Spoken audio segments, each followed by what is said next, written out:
పల్నాడు జిల్లాలో ఆంధ్ర రాష్ట్ర అవతరణ దినోత్సవ వేడుకలు ఘనంగా నిర్వహించారు. పట్టణంలోని నర్సరావుపేట రోడ్లో జీవి ఆంజనేయులు, పొట్టి శ్రీరాములు విగ్రహానికి పూలమాల వేసి నివాళులర్పించారు.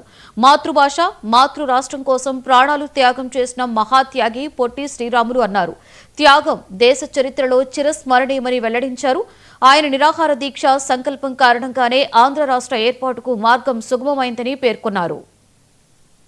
శ్రీరాములు గారు తెలుగు వారి అందరి హృదయాల్లో మనం సంపాదించుకున్నటువంటి గొప్ప వ్యక్తి పొట్టి శ్రీరాములు గారు. భారతదేశం గర్వించదగ్గ గొప్ప వ్యక్తి పొట్టి శ్రీరాములు గారు. పొట్టి శ్రీరాములు గారు మహాత్మా గాంధీ గారి అహింసా సిద్ధాంతాలకు ఆకర్షితుడై స్వతంత్ర ఉద్యమంలో పోరాడారు. తను రైల్వేలో ఉద్యోగం చేస్తారు. ఆ ఉద్యోగాన్ని వదిలేసి దేశ స్వతంత్రం కోసం పోరాడినటువంటి గొప్ప వ్యక్తి. అలాగే తన జీవితంలో దళితులు ఉద్ధరణ కోసం, అట్లాగే సమాజంలోని అంటరానితనాన్ని పోగొట్టడానికి వారు ఎనలేని కృషి చేశారు. ఎన్నోసార్లు జైలుకి వెళ్లారు స్వతంత్ర పోరాటంలో. ఆ విధంగా అమరజీవి పొట్టి శ్రీరాములు గారు ఒకప్పుడు తెలుగు వారికో రాష్ట్రం లేదు, మద్రాసీలుగా పిలువబడేటువంటి ఈ రోజు ఆంధ్ర, తెలంగాణ రెండు రాష్ట్రాలు ఒకప్పుడు మద్రాసు రాష్ట్రంలో ఉండేవి. మద్రాసీలుగా పిలిచేవాళ్ళు. తెలుగు వారికి ఒక గుర్తింపు లేనటువంటి సమయంలో పొట్టి శ్రీరాములు గారు తెలుగు వారికి ఒక ప్రత్యేక రాష్ట్రం కావాలి, ఆంధ్ర రాష్ట్రం కావాలని ఆయన పోరాడారు. అమరణ నిరాహార దీక్ష చేశారు. 58 రోజులు దీక్ష చేసి తన ప్రాణాలను అర్పించారు పొట్టి శ్రీరాములు గారు. మరి అకుంఠిత దీక్ష, తెలుగు వారికి ఒక రాష్ట్రాన్ని కావాలని 58 రోజులు